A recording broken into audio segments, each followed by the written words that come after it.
ఏంటి శ్రీమతి ఎంతవరకు వచ్చింది? హాయ్ అండి, వెల్కమ్ టు సుమహాస్ వ్లాగ్స్. ప్రీవియస్ వీడియోస్లో చూసారు కదండి, బ్యాక్ డ్రాప్ అంతా మా ఆయన డెకరేట్ చేసేసారు. సో ఇంకా ఇక్కడ లైటింగ్స్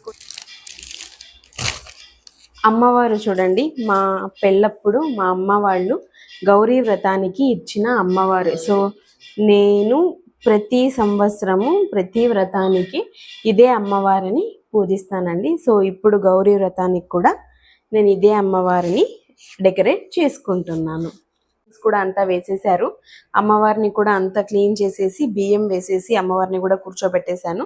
ఇంకా ఇక్కడ కూడా డెకరేషన్ పూలతో తర్వాత లైటింగ్స్తో అంతా చేసేసాం. కింద కొత్త బట్ట పరుచుకున్న తెల్ల పంచ, టవలైనా వేసుకోవచ్చు, పంచ అయినా వేసుకోవచ్చు.